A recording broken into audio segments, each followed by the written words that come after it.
Hey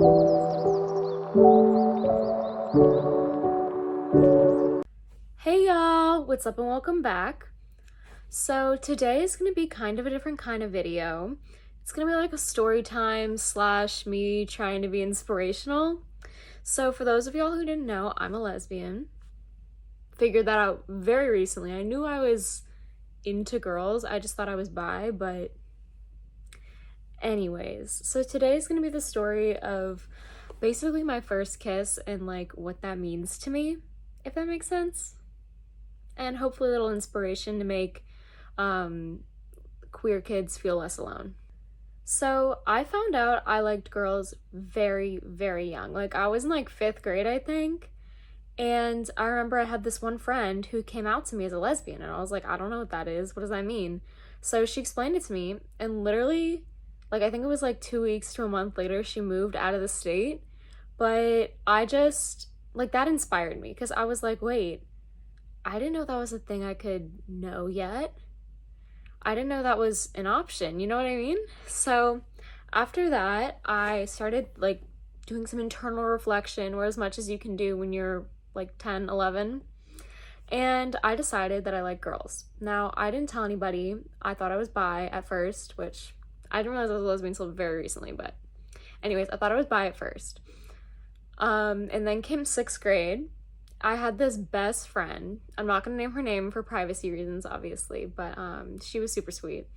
And I came out to her. I was like, I think I like girls. And she was like, oh, no way, me too. And so then we started dating because like we didn't know what else to do in that situation. But you know, like I said, we were like 11, 12, so like dating, you know what I mean?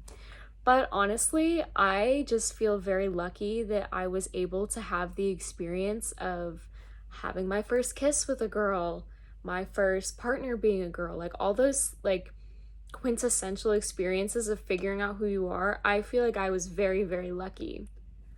Now, there were like issues, of course. Like a lot of our friends were like, once they found out, they were like, oh, like they got uncomfortable with it because they were straight and they just didn't know, like it's not their fault, like they just didn't really know a lot about queer anything yet. I live in the South. Yeah, so you know, they were just a little uncomfortable with it. They didn't stop being friends with us. They were just like, you know, weirded out a little bit.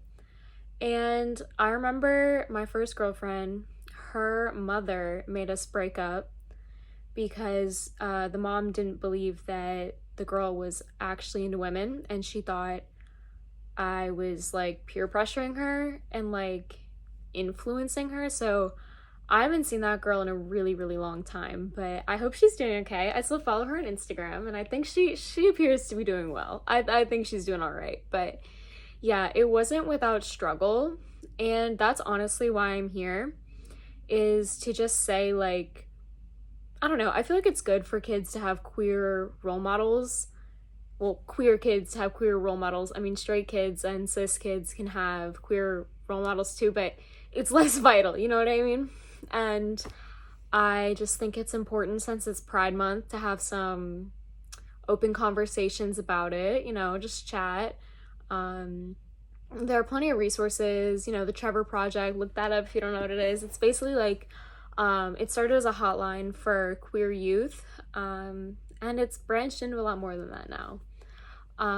Also, one thing that really helped me, at least, discover like myself and feel comfortable with myself was queer influencers. So I'm gonna flash up a bunch of TikTok pages of influencers that I like who are queer. And I tried to find a variety. Like I tried to find some trans, some gay, like different races and ethnicities, all that. I tried. I only picked like 7 or 8, I don't remember, but I promise I tried. I'm trying to be as inclusive as possible, but you know, I literally just was going through my following list, which is 1 million people long, so I could only scroll it for so long to find, you know. Basically, the moral of this story is you're never too young to try to figure out who you are. I mean, obviously be safe, like don't try to do anything you're not ready for, but like I'm just saying, like, having a crush on a girl in 5th grade is not the end of the world, I promise.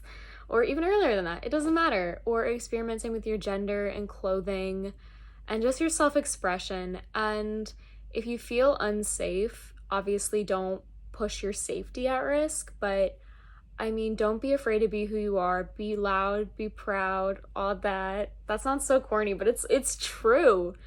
Um, yeah, and I promise there are more people out there like you than you think, especially when you're young or in a small town or in the South. Like, I mean, there are more people like you out there than you think.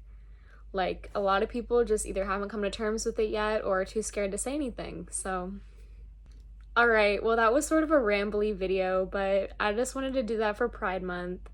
Share a little bit of my story and share some hope, hopefully, for people out there who may be struggling, especially the kids. Like, I've been in y'all's shoes. I'm 17 now, been through it, but I mean, it does get better, I promise. Yeah, find your chosen family, all that. Be who you are. Sorry, that TikTok sounded so funny to me. Anyways, I hope y'all enjoyed, and I'll see you on the next one.